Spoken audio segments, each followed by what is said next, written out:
안녕하세요 여러분, 세상 돌아보기입니다. 오늘은 25년 9월 12일이고 금요일입니다. 자, 어제 오늘 되게 복잡한 일들이 많이 발생했습니다. 아마 대표적인 것이 트럼프가 한국 사람들 보내놓고 오늘 도착했죠. 316명인가 잘 도착해서 다행이라고 생각을 합니다. 그런데 그쪽 상무장관이 지금 이번 문제를 해결을 하기 위해서 열심히 노력을 해준 것으로 비춰지고 있는 상무장관이 빨리 무역협정 협약을 하자, 그렇지 않으면 관세를 올리겠다, 이런 식의 강짜를 부렸다. 그런 부분이 일단 먼저 되게 혼란스럽고요. 또한 국내 정치 상황이 보면은 민주당의 김병기 원내대표 김병기가 저는 민주당 내부에서 모반을 꾀했다고 봅니다. 예. 그건 단순한 해프닝이 아니라고 생각을 합니다. 자, 그 결과물로 되치기를 당했고, 그것은 민주당 내부의 싸움이다. 왜? 김병기는 투표에 의해서 민주당의 원내대표로 당선된 사람입니다. 그리고 김병기가 그런 이제 시도를 하기 전에, 야합을 하기 전에 노무현의 사위인 곽상은 의원이 김어준을 비판하는 내용을 꺼내놨어요. 예. 자, 그의 이야기의 포지션을 딱 봤을 때는 김병기의 것과 김병기의 행동과 괴를 같이 하거든요. 여기서 곽상은은 더 이상 노무현의 사위란 말을 떼고 일단 봐야 될 것 같아요. 자, 곽상은의 그 말과 김병기의 어떤 모반 계획은 실행은 합쳐져 있거든요. 자, 곽상은이 김어준을 비판하면서 하는 이야기가 뭡니까? 공천에 개입해 있다라는 것이거든요. 그것이 이 모반의 핵심입니다. 자, 대통령 이재명은 여기서 공천 개입할 수가 없습니다. 지금 김건희하고 윤석열 특검에서 여러 가지 말 나오는 것 중에 하나가 공천 개입입니다. 자, 이것은 당에서 결정하는 부분이거든요. 절차를 거쳐서. 그리고 김병기가 당선된 것처럼 내부의 많은 세력들은 김병기와 같은 류의 의원들이 성향을 가지고 있다는 거죠. 우원식과 같은 성향. 이미 우리가 이겼다. 국민의힘도 다 동지다. 프로야구에서 서로 부상 입히지 말자. 우리 서로 다 같은, 어떻게 보면 동업자다. 이런 느낌이 강하게 있는 거예요. 심지어 내란이라도. 그 정도면 됐고 국민한테 보여줄 건 다 보여줬다. 적당히 타협해서 우리가 편한 식으로 가자. 마침 협치라는 이야기도 나오는데 그 부류에 정확하게 올라탄 사람들이고 상당수가 민주당 내에 있다라는 거죠. 여러분이 거기 동의하시는지 안 동의하시는지 이건 여러분 몫이 여전히 동의하지 당연히 않습니다. 그래서 일벌백계로 다스려야죠. 괜히 내란적이었습니까? 자, 이런 것에 관련된 것도 같이 흘러가고 있어요 지금. 그래서 오늘 요 두 가지 이야기를 한번 말씀을 드려보려고 합니다. 물론 제 의견입니다. 여러분은 뭐 충분히 동의하시든 않든 참고는 되시리라고 봅니다. 우원식과 김병기 같은 세력들이 많이 있다. 당내 많은 지지 의사를 갖고 있는 의원들이 많다. 우리가 왜 이렇게 힘들게 사나? 내가 학제에서 편하게 살지. 국민의힘 의원들도 다 동지인데. 근데 국민의 눈에는 그들이 지금 길길이 뛰면서 지금 특검에 대해서 반대를 하는 입장을 가진 사람들 누굽니까? 처음에 한덕수 불법적으로 밀고 들어와가지고 차지했죠. 후보 자리를. 지금 감옥 갈 준비가 돼 있고. 그 다음 추경호, 원성동, 지금 또 열심히 뛰고 있는 송원석, 이런 사람들은 지금 특검의 수사 대상에 올라가 있어요. 내란 공범으로.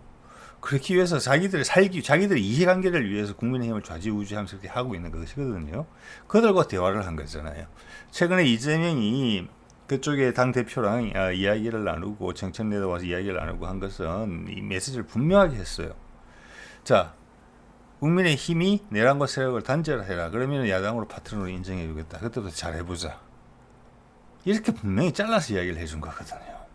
그러니까 지금 국민의힘 당 대표도 그 힘이 없어요. 그 힘은 송원석, 뭐 권성동, 추경호, 그리고 이들과 같이 엮여 있는 사람들.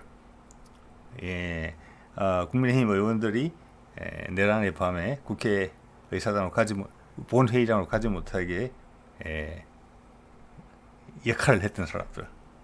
이라고 봅니다. 그들과 이야기를 한 거거든요. 그들을 떼어내라는 것인데, 자, 누구의 말이 맞는지 여러분이 판단해 봅시다. 여기서. 이런 사태에서 일벌 100개를 해야 된다는 게 우리 입장이잖아요. 너희들끼리 낮에는 싸우고 밤에 가서 술을 먹든지 노래방을 같이 가든지 그거는 국민들은 상관은 없는 거예요. 우리는 내란 범위를 따름이에요. 그런 일은 다시는 벌어지면 안 되는 거예요. 네가 끝까지 친하겠다고 너도 같이 나가라. 그게 국민의 의견인 것은 너무나 당연한 거잖아요. 근데 그걸 뒤집어 엎으려고 했다니까요.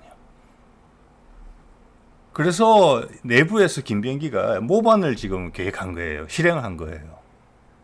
그래서 여기서 문제는 정청래를 무찌르는 것이고 이걸 관철시켰으면 정청래의 당내 세력을 장악하겠다는 게 알려 있었던 겁니다. 제가 보기에는 충분히 그래요. 김병기가. 그럼 그 당연히 지지세에 올라왔겠죠. 거기에 노무현이라는 딱지를 가지고 있는 곽상은이 미리 말을 꺼냈다는 거죠. 딱 김어준이 방해 세력이라는 거죠. 그러니까 그게 공천. 자, 이재명도 몇 번 눈에 걸쳐서 이야기를 했죠. 우리는 선거로 평가받는 것이다. 선출 권력이. 그중 첫 번째 되게 중요한 것은 내년에 지방자치제 선거, 지자체 선거, 그 다음 한 2년 있다 국회의원 선거, 그걸 평가받겠다. 그래서 오늘도 뭐 강원도 갔더라고요. 보니까 뭐 광주, 전남 갔었고, 부산 갔었고, 충청도 갔었고, 지금 강원도 갔는데 그거 다 전부 다 겸사겸사겠지만 그 중에 목적 중에 하나는 지자체 선거에서 이기기 위한 것이 분명히 포함되어 있어요. 이재명이 하는 행동, 내가 하는 행동이 마음에 들지 않느냐, 적답적설 해주는데 그러면은 민주당 후보를 찍어라. 그럼 나와 비슷한 정치를 할 것이다. 최소한 내 눈이 무서워서라도 그 이야기하고 다니는 거거든요. 근데 내부에서 김병기가 뒤집어 엎으려고 했던 거예요. 알았다. 그렇게 하는데 그 공천권은 우리 세력으로 준다. 합치. 자, 그래서 이번 건은 큰 사건이었다. 정청래를 엎으려고 했다. 즉 수적 우세에 있다고도 볼 수 있는 거예요. 자, 그래서 내년 공천권 부분이 크다. 저는 그렇게 봅니다. 김병기가 어떻게 버틸지는 잘 모르겠습니다. 그리고 우원식이 역시 민주당 출신이죠. 대통령 선거를 임박하고 개헌을 하자고 이야기를 했죠. 예, 국민의힘 의원들과 민주당 의원들 많은 분들이 지지하고 계시다고. 내란에 규명도 들어가지 않았는데 대통령 선거할 때 마치 국민투표를 하니까 그 기회를 조바심이라서 못 참고 국민투표하자고 했잖아요. 그거 같은 계열이에요. 그러니까. 자, 그리고 김병기가 정청래가 당선되기 전에 임시로 당대표직도 겸하고 있을 때 그가 미루는 인사들 계속 문제를 일으키고 있는 거잖아요. 분명한 것입니다. 이거. 언론이 무서워서 말을 못하고 있는 것입니다. 이 사안을 다 보도하면서 김병기가 왜 그랬을까를 왜 설명하지 않는 것입니까? 언론들이 그들의 작태를 보면 상당히 의심스러운 모습도 있긴 해요. 자, 미 상무 한국 고강도 압박 무역협정 수용 아니면 관세 내야. 그래서 이건데 이거는 자 결론을 먼저 말씀드릴게요. 이거는 블러핑이라고 생각합니다. 저는.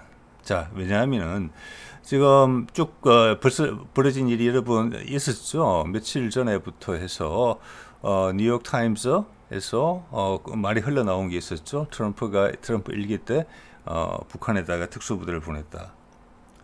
민간인들한테 발각돼서 굳이 그 이야기 할 필요 없는데 민간인 2-3명을 사살하고 철수했다. 아직 북한 반응이 없습니다. 자, 그리고 마이크 폼페이오 트럼프 일기 때 국무장관이 그런 이야기 했죠. 한국이 종교 탄압을 하려고 한다. 그 이야기잖아요. 저기 통일교 이야기. 그러면서 우리 근로자들 310몇 명을 잡아 넣었죠. 그리고 강짜를 부렸죠. 그런 것들의 연장선상에 있거든요. 즉, 거기서 그 이야기는 더 이상 길게 말씀 안 드리겠습니다. 뭔가 북미 종전선으로 불길이 타오른다는 것을 우리가 간접적으로 확인한다는 것입니다. 그러면서 네타냐후가 카타르를 공격하면서 미친 짓 했죠. 예, 그들이 놀라서 저항하고 있는 것입니다. 자, 이것은 미국 대중은 이런 데 크게 예민하지 않아요.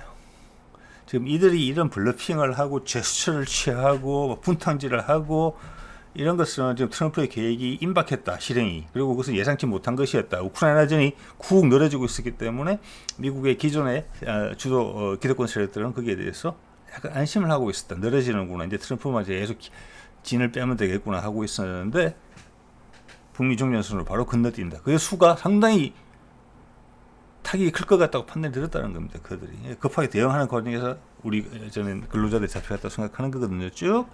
자, 거기서 트럼프가 하루 연기까지 해가면서 우리는 엄청나게 신속하게 대응하면서 해결을 했는데 결국 하루 더 늘어졌잖아요.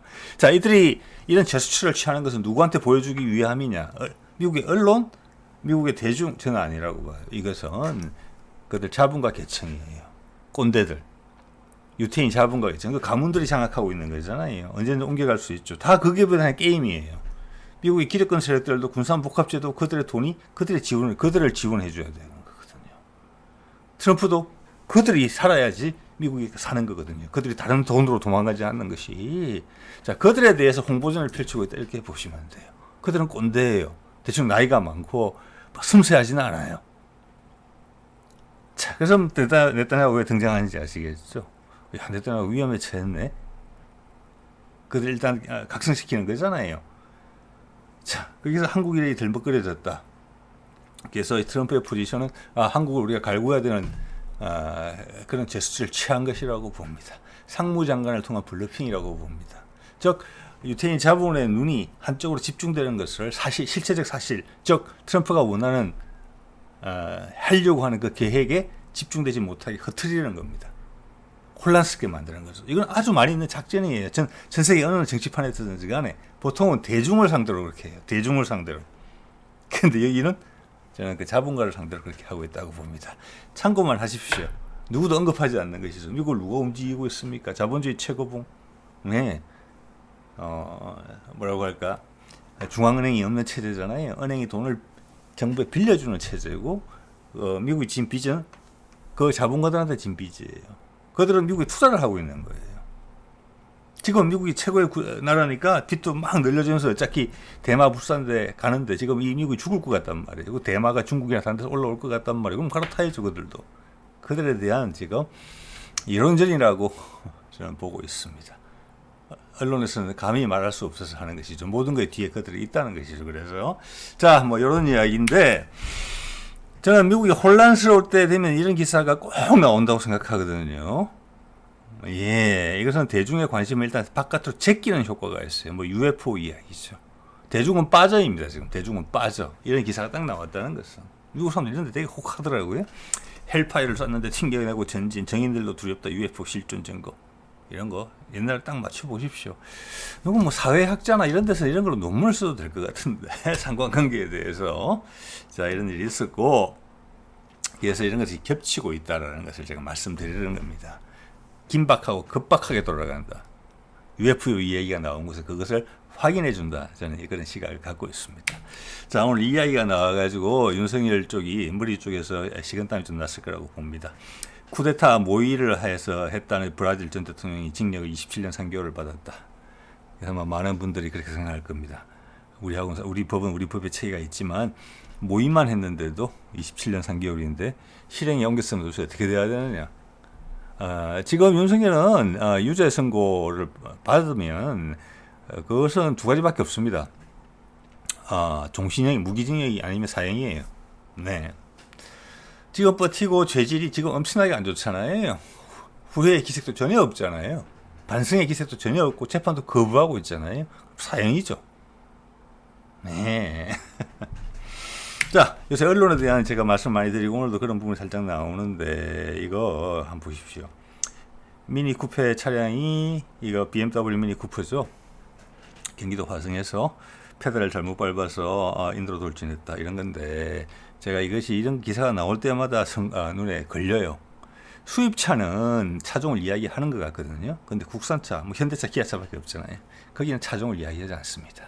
어떤 차량이 하면서 심지어는 차종을 알아보기 어려울 정도로 덮어주기까지 해요.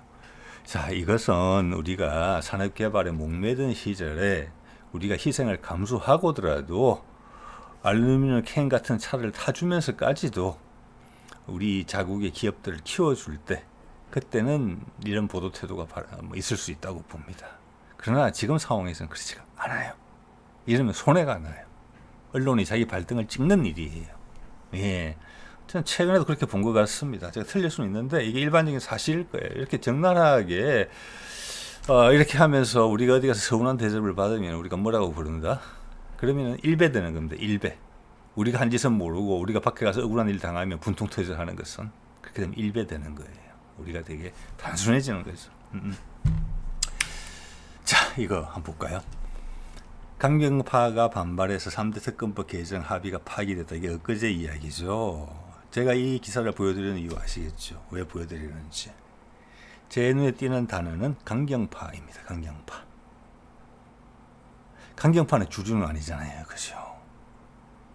보통 가운데 있는 파가 주류예요. 즉 이것을 반대하는 세력을 강경파로 분류를 한 거예요. MBC에서. 요 이후 보도 나올 때부터는 이런 거 사라졌습니다. 그리고 자기 자신도 알게 된 거죠. 뭐 문자 폭탄 엄청나게 나오고 최고위원회에서 다 반대하고 지금 이런 상황에서 MBC 첫 보도는 강경파라고 적었다는 거예요. 이건 MBC가 이 방향으로 갔으면 좋겠다. 이거는 김병기를 지지하는 발언이라고밖에 볼 수 없어요.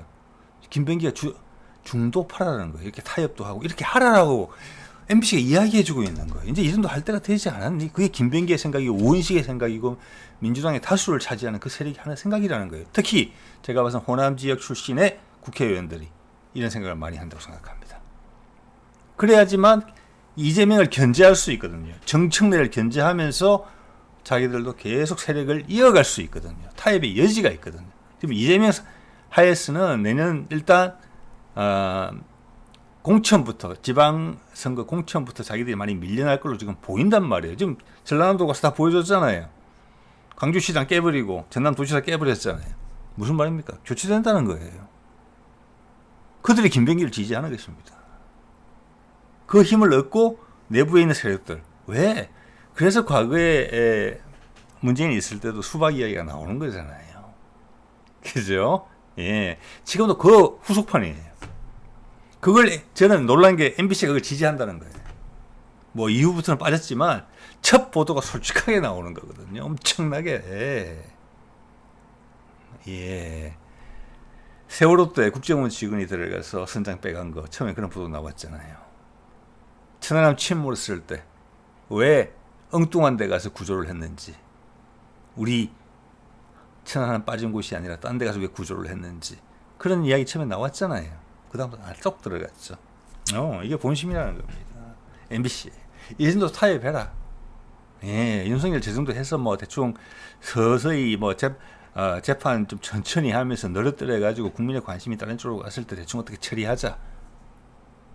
이겁니다. 이거 무서운 일이었어요. 그래서 제가 모반이라고 생각하는 겁니다. 역모라고 생각하는 거예요. 김병기에. 예, 이게 큰 싸움이 될 뻔했어요. 그래서 정청래의 세력을 무찌르려고 했다는 거예요. 주도권을 잡으려고 했어요. 그러면 내부에서 확 일어나서 도와줬을 거예요. 김병기를. 충분히 가능하죠. 호남세가 주력이잖아요. 그들은 밀려나기 싫은 거예요. 지금. 토호화된 전 호남에 있는 정치 세력들을 말하는 것입니다. 그죠? 거기도 새로운 인물들이 등장을 해야 돼요. 그게 이재명이 지금 하고 있는 일입니다. 그래서 거기에 대해서 반기를 이렇게 든 거예요. 자, 그리고 이거 한번 볼까요? 여러분, 이 맥락을 한번 잘 생각해 보세요. 김병기가 한번 시도를 했죠. 그러면 전국 법원장 회의 이거를 사법개혁 논의하기 할 수도 있다는 이 회의가 지금 내란특검법의 개정이 통과됐죠. 결국 김병기의 모반을 제압을 하고 쉽지 않았다는 걸 여러분 느끼셔야 돼요. 내부적으로. 우리는 당연한 것 같지만 민주당 내부에는 당연하지 않았을 겁니다. 그게. 한 번 더 말씀드리지만 당의 공천은 당에서 하는 거예요. 또 민주당 정부에서는 당연히 더 그렇겠죠. 이재명이 마누라까지 동원해가지고 윤석열처럼 그렇게 할 스타일 아니잖아요. 문재인 때도 그랬고 그 전에도 마찬가지예요. 자, 그걸 최대한 활용했던 거예요. 그래서 법원장 회의는 내란 특검법의 개정안이 통과되는지 어떻게 통과되는지를 보고 당연히 그 다음에 하는 겁니다. 왜 안다는 거예요, 여기도. 그것이 브레이크 걸릴 수도 있다. 자, 거기서 특검 기간을 연장하지 않는 것이 김병기 핵심 합의 사안이었죠. 그렇게 되면은 직위원이 계속 살아요. 직위원이 마음대로 컨트롤할 수 있어요. 기간이 길어지면은 직위원을 따라서 수사가 움직여요. 그래 되면은 티가 너무 나는 거죠. 그리고 새로운 사실이 계속 이렇게 올라올 거잖아요. 지금 파도 끝이 없잖아요. 그죠? 자, 그것을 조희대가 보고 기다렸어요. 조희대는 어떤 편인지는 다 아시잖아요. 그럴 가능성이 있다는 걸 보고 있었던 거예요. 그러니까 당연히 김병기의 모반 전에 법원장 회의를 했을 리가 없지요. 당연히. 자, 이렇게 되면 큰 물이 지나간 거예요. 그 정치적 전투에서 민주당 내부에 모반 세력이 패했어요. 그러면은 이게 벌어지는 전국 법원장 회의는 어떻게 해야 되느냐? 제가 봐서는 개혁안의 신용이라도 내야 된다. 지금 조희대가 말 애매하게 하는 거 한번 보십시오. 출근길에 한 말 제가 밑에 갖다 붙였는데 어떤 게 가장 국민에게 바람직한지 이런 것들을 공론화를 통해서 충분히 논의가 이루어지면 좋겠다. 국민에게 바람직한지 이것은 국민들이 원하는 걸 알고 있고 현재 내란 세력에 대한 국민들에 대한 판단이 어디에 기울어져 있는지 알고 있고 이재명의 지지율에 대해서도 알고 있어요. 그 이야기를 하는 거예요. 그리 따라서 가야 되지 않겠느냐는 이야기로 해석이 될 수 있는 부분이고 뒤에 것들은 공론화를 통해서 충분히 논의가 이루어졌으면 좋겠다. 이건 시간 끌기 작전이에요. 근데 시간은 많이 없어요. 그래서 제가 감히 짐작한 데는 일단은 입법부가 우선이죠. 사법부는 입법부가 만든 법을 가지고 움직이는 것이에요. 입법부 전쟁에서 졌단 말이에요. 조희대 세력이. 조희대도 한 부분인 세력이. 그러면 일단 그걸 수용할 수밖에 없는 거예요. 제가 봤으면. 예, 큰 싸움이었습니다. 자, 이렇게 되면은 지기현도 도망갈 구석이 없어요. 재판을 계속 늘려가지고 윤석열을 바깥으로 꺼내준다나 이런 거에 대해서 위에 기대할 바가 별로 없어요. 주변 여건이 도와줘야 되는 거잖아요. 그런데 지금은 그게 아닌 상황이 되는 거예요. 그래서 어제 싸움이 큰 겁니다. 어제서 김이 빠졌으면은 마음대로 움직였을 거예요, 밑에서. 예. 자, 그래서 여러분들이 저는 김병기가 혼자서 원내대표가 돼가지고 국민 여론도 안 그렇고 민주당에서도 뭐 보도되는 거 보면 전혀 그렇지도 않았는데 혼자 이런 걸 꿈꿀 수 있나? 미쳤나? 제정신인가? 아니면 이런 말씀들 하시는 것 같아요. 정부 감각이 없나? 그럼 김병기가 바보라는 이야기거든요. 돌아갈 흐름을 파악을 못한다. 그 사람 계속 실수하고 있어요. 그런데 그거는 어떻게 보면 인위적인, 의도적인 딴지의 걸기라고 여러분 생각하실 수 있는 거예요. 내부를 흐트리는 거예요. 민주당을 균열시키는 거예요. 그 사람이 국정원 출신이잖아요, 여러분.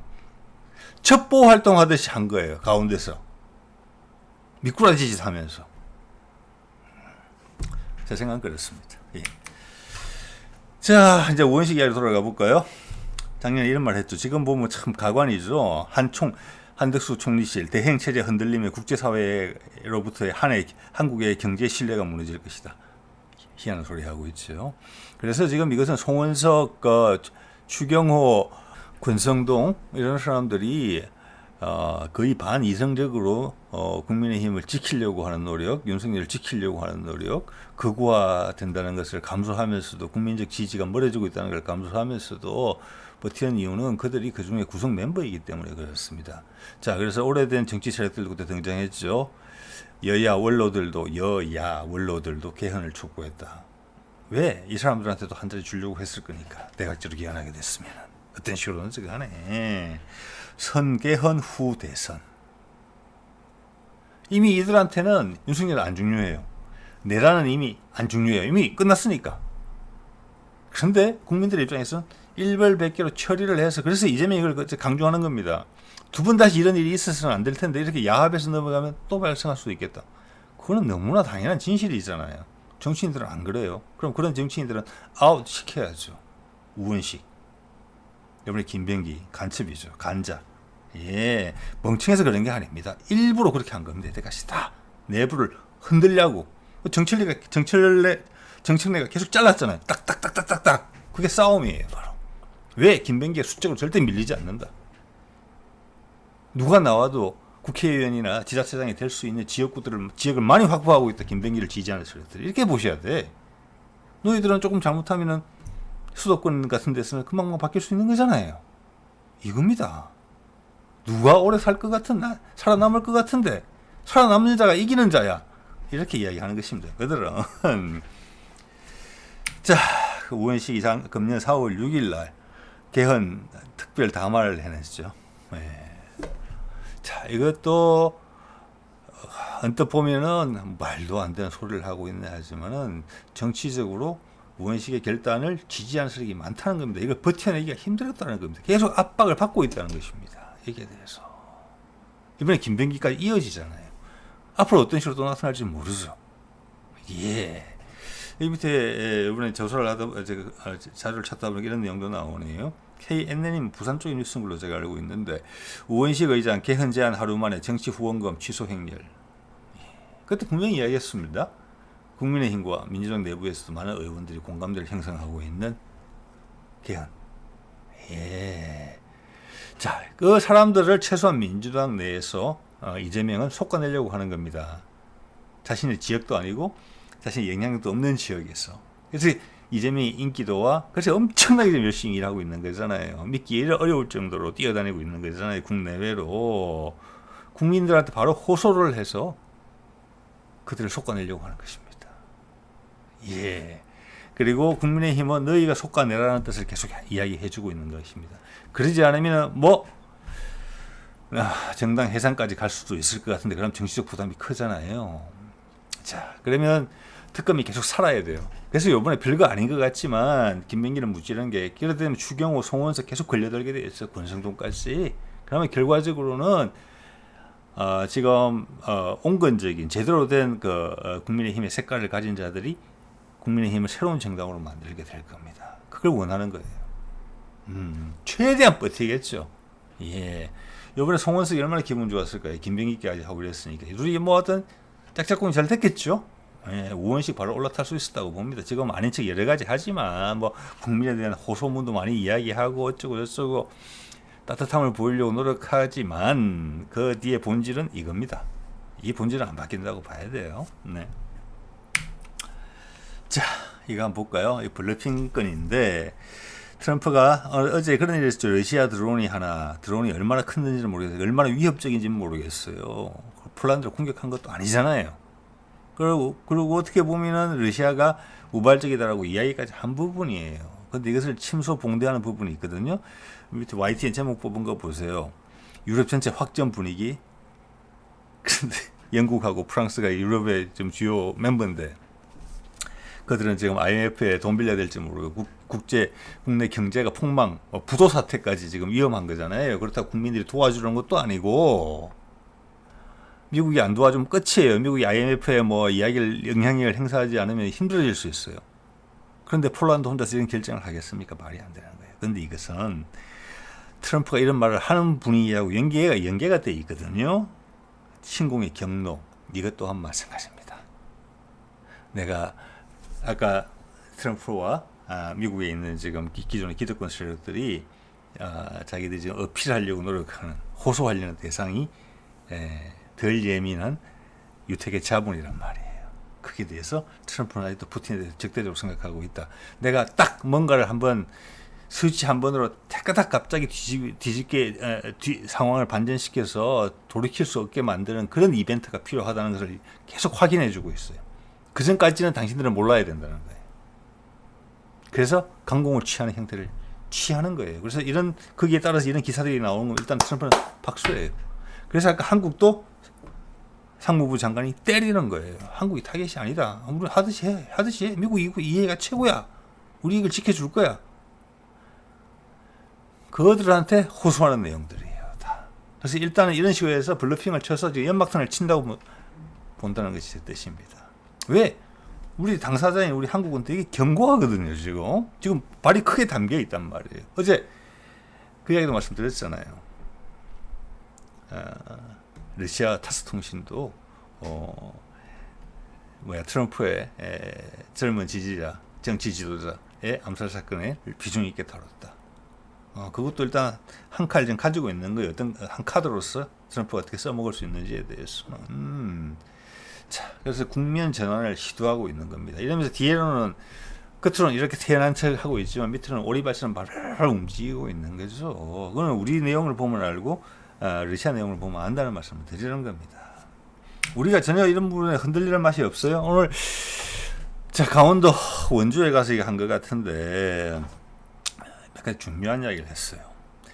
이 시기에 굳이 안 해도 될 이야기를 하는 것 같거든요. 제가 봐서는 사람들이 묻지 않는 이야기예요. 이거는 국민과의 대화인데 민생과 경제인데 균형 발전으로 미래 성장 말 돼요.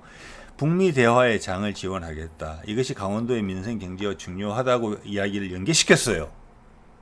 이거는 문재인이 마지막 해에 떠나기 얼마 전에 동해 북부선 철도 건설에 가서 이렇게 연설을 한 적이 있습니다. 그 기공식 할 때인가 그래요. 그러면서 이 철도가 시베리아로 연결될 때 강원도는 그 강원도의 연계의 거점으로서 물류나 수송에 따른 많은 혜택을 보게 될 것이다. 그렇게 이야기를 한 바가 있습니다. 지금이 그 시기예요. 그래서 이야기한 것입니다. 북미 대화를 지원을 해주면은 안보를 위해서도 필요하고 북한하고 싸울 일이 없어진다는 뜻입니다. 그건 맞죠, 여러분? 경제를 위해서 경제와 민생은 같은 거니까 필요한 거다. 좀 이야기 다 해준 거예요. 이런 이야기 굳이 할 필요 없어요. 여기서 사람들이 지금 궁금해하는 내용이 아니거든요. 예, 이게 현재 진행 중인 내용이죠. 그러므로 끊임없이 한반도의 긴장 완화를 위해서 평화와 안정을 위해서 노력해야 됩니다. 시간은 좀 걸릴 것 같아요. 지금 현재 이렇게 이야기하고 있지만 시간이 좀 걸릴 것 같은 내용인데 이렇게 말하지는 않겠죠. 기회가 있을 때마다 조금씩 던져요. 그리고 오늘 그 중에 질문 중에 하나가 뭐 강원도 원주 시내 비리 관련된 건과 관련해서 업무 추진비, 특활비 공개 대통령도 해라. 뭐 질문을 이렇게 했는데 업무 추진비는 뭐 나와 있다 공개적으로. 특활비는 공개할 수 없다. 라고 하면서 그러면 내가 뭐 김정은하고 뭘 하는지 다 알려줘야 되는 거잖아요. 굳이 답을 그렇게 했거든요. 굳이. 지금 김정은 만나지는 않잖아요. 예, 저는 신호를 강하게 줬다고 생각을 합니다. 자, 미국에서는 저렇게 이야기를 하고 있고 언론의 보도를 봐서는 미국이 우리한테 뒤통수를 치고 못 믿을 놈들로 지금 등장하고 있는데 그리고 우크라이나전 확전에 대해서 유럽 전체 전쟁으로 확정될 것처럼 언론들이 이야기하는데 강원도 원주까지 날아가서 우리 대통령이 이런 이야기를 하고 있다? 자, 이거 예전에 썼던 건 한번 보여드릴게요. 강화 남단을 포함한 인천 경제자유구역을 추가 지정했다는 내용이 나오거든요. 강화도를 통해서 다리가 연결되고 있습니다. 영종도에서 강화도 남단에 연결이 됐어요. 강화도 남북으로 종단하는 건 쉬워요. 그다음 한강 하구를 지나가게 될 겁니다. 그런 계획은 다 나와 있습니다. 개성 쪽으로 넘어가는 거예요. 그러면서 강화 남단과 수도권 매립지 지역을 인천 경제자유구역으로 추가 지정했다. 2025년까지 용역이다. 이건 뭐냐? 기존에 청라지구도 있는데 더 확대한다는 거예요. 뭐 때문에 확대될까요? 북한 개발을 하게 되면 외국인들의 정주 인구가 더 늘어난다는 겁니다. 그러면 도로 건설 계획이랑 딱 맞잖아요. 강화도에서 바로 북한 간다는 겁니다. 남한 인프라를 이용해서 그들과 가족은 살림은 여기서 하고 비즈니스는 북한 가서 한다는 거예요. 그럼 다 멀리 안 가겠죠? 예, 그 그림이 지금 이야기 해주는 거예요. 이번에 이재명도 그런 이야기 하나 했어요. 뭐라고 했느냐? 북한과 어떤 물류 이런 거 관련해 가지고 뭐 신도시를 하나 만들라는 생각도 하고 있다. 이런 이야기 했어요. 민생 경제니까. 그건 북한하고 연계되지 않으면은 이야기가 안 되는 부분이에요. 많은 신호를 이야기해 줬어요. 그러면 그 도시가 만들어지는 위치가 어디냐? 기존에 우리가 도로 인프라를 어떻게 구축하고 있는지를 살펴보면 되고 그 중에 강원도의 혜택이 가장 많은 라인을 딱 선택하면 돼요. 북한하고 가까워야 되겠죠. 새로운 도시가 필요하다고 그랬어요. 이건 상당히 큰 비즈니스라는 거예요. 기존 도시에다가 뭐 덧붙여서 뭐 혁신도시 이따위를 만드는 게 아니라 도시를 새로 짓는다고 했어요. 뭐 언론에서 그런 걸 보도를 할 리는 없겠죠. 꼼꼼히. 자, 동서평화고속도로의 노선도 있거든요. 휴전선을 따라서 쭉 이어지는 거예요. 이것은 북한과의 교류를 항구랑 연결시키겠다는 거예요. 다. 이 기존의 도로망을 사용하지 않고. 자, 이것은 휴전선을 두고 북쪽에서 상황에 맞는 것들이 다 발생할 수 있다. 초창기에는 그 이야기를 하는 거예요. 자, 요거는 이게 뭐 만화 속에 있는 그림 같은 생각이 들으실 수도 있는데 이거 보시면은 우리 고속도로가 동서 10축에 동서 10축 저 위로 있는 것이 좀 전에 그 동서평화 고속도로 그 노선과 일치합니다. 그리고 밑에 있는 노선들을 봤을 때 강원도가 혜택을 보려면은 북한하고 연계해서 철원하고 저기 제가 빨간 동그라미 치는 건 화천이거든요. 화천은 밑으로 홍천하고 춘천 이런 데 올라가잖아요. 저기가 만약 그 신도시를 하나 건설한다면 저 언저리가 될 가능성이 높다는 거예요. 북한 저렇게 되면은 추가령 구주곡으로 해서 금강산 관광벨트도 되고요. 원산으로 쉽게 갈 수 있는 노선이에요, 저기가. 그러면 북한 중북부하고 바로 연결될 수 있는 부분이거든요. 뭐 평양하고 개성하고 연결되는 건 왼쪽에 이미 많이 있으니까. 그리고 밑으로 강원도를 다 따라가게 돼 있잖아요. 수도권을 그치지 않고 우리 전국으로 빠져나갈 수 있어요. 예, 이거는 지방 활성화랑 또 맥락이 이어지는 부분이에요. 남부 구축 같은 경우는 태백산맥 한가운데를 가는 거라 지금 일단은 당장은 우선순위는 아니라고 봅니다. 그러면 이제 화천, 언저리 이 정도가 될 가능성이 크다라고 봅니다. 새로운 도시가 기존의 춘천이나 홍천은 너무 미치라는 이야기예요. 쉽게 이야기해서 춘천이랑 가급적 가까워야 된다는 이야기거든. 남북 교류죠 이거는. 당연히 그 이야기를 안 했지만. 자, 그리고 군사적으로는 이런 움직임이 이틀 전에가 나온 거예요. 한국군이 주변 태평양 지역의 국가들과 군사 훈련을 같이 하는 게 기존에 같이 하던 곳이면은 우리의 참여 정도가 높아지고 있고 안 하던 곳과는 새로운 것을 하고 있어요. 자, 이거 볼까요? 이런 제목이 슈퍼 가루다 쉴드 훈련. 이거 인도네시아에서 하는 겁니다. 한국, 미국, 인도네시아 등 14개국 해병대와 육군 5천 명이 참가했는데 우리 해병대가 처음으로 참석했다. 이래서 문재인 때부터 해병대를 강화시킨다는 것인데 전략기동군으로서 제가 말씀드리잖아요. 미국이 인도할 거라. 한국군이 우리 하던 역할을 대신할 거야. 이러면서 미국은 싹 빠지고 우리의 비중은 높아질 것입니다. 필리핀, 베트남, 인도네시아까지 이제 들어온 거죠. 이것은 미국이 인수인계하고 있다 이렇게 보시면 돼요. 미국이 인도 태평양 전략에서 미칠함대 가던 역할을 한국군이 대체한다는 거. 그리고 국방비 많이 증액도 했죠. 해군력 많이 증강할 것이라고 봅니다. 자, 우리는 견조하게 미국과 거래된 대로 하고 있어요. 그래서 이것은 지금 여러 가지 오늘 트럼프의 이야기들, 상무장관의 이야기들, 우크라이나에 대한 언급, 뭐 이런 것들은 블러핑이다 또다시. 그 블러핑의 대상은 누군 것 같다. 이런 말씀을 드리는 거고, 상황에 반전이 발생할 때는 전격적으로 발생할 것 같다. 그들이 대체할 시간을 안 주고 확 뒤집어 엎어야 되면서 그 순간 많은 것들이 쩍하니 벌어져서 옛날 이런 생각도 안 날 정도로 만들어야 된다. 이재명은 상당히 적극적으로 이야기해주고 있다. 자, 이번에 국민과의 대화를 강원도에서 한 것도 왜 그랬을까라고 생각해 보십시오. 이재명의 스타일 한번 생각해 봅시다. 자, 북극 항로 이야기를 꺼냈을 때 그게 안 된다고 안 될 가능성이 높은데 배팅을 물론 기본적으로 배팅이죠. 그렇지만 이거는 이제 정권을 건 배팅이고 우리 민족의 미래를 건 배팅이라고 보시면 돼요. 될 가능성이 높다고 보고 또 되게 한다 우리가 발을 담그고 있는 게 확실하기 때문에. 자, 그거에서 흔들리지 않는다는 것은 다른 많은 것들이 블러핑이라는 것, 특히 트럼프 쪽에서 나오는 이야기, 그의 지금 처한 안타까운 상황 때문에 블러핑. 지금 트럼프가 그런 식으로 처신을 하고 있다 이렇게 이해가 되는 것이고, 자, 부산에서 대화를 할 때 일단 처음에 전라도에 가가지고 했어요. 그래서 전라도 본진을 좀 휘저어 놓은 겁니다. 거기서 얼마나 수많은 불만들이 지자체에 있는 불만들이 호남에 있는 국회의원들 입을 통해서 민주당으로 전달되고 있겠습니까? 그 작전이 있는 거예요. 그다음 부산 가서 때렸죠. 그리고 바로 해수부 옮긴다고 딱 이야기했죠. 그리고 금년 말까지 옮긴다고 결론 냈지요. 예. 자, 그러면 강원도는 왜 갔을까 갑자기? 예. 자, 충청도는 충분히 해주고 있어요. 해수부 빠져나갔지만 지금 국회의사당하고 청와대가 지금 5년 안에 들어온다라고 지금 계속 내는 거잖아요. 그리고 부서 개편을 통해서 지위가 올라간 부처들이 추가로 세종으로 내려올 것이기 때문에 그쪽 사람들 지자체장들은 좀 시끄럽다고 조용해졌어요. 네.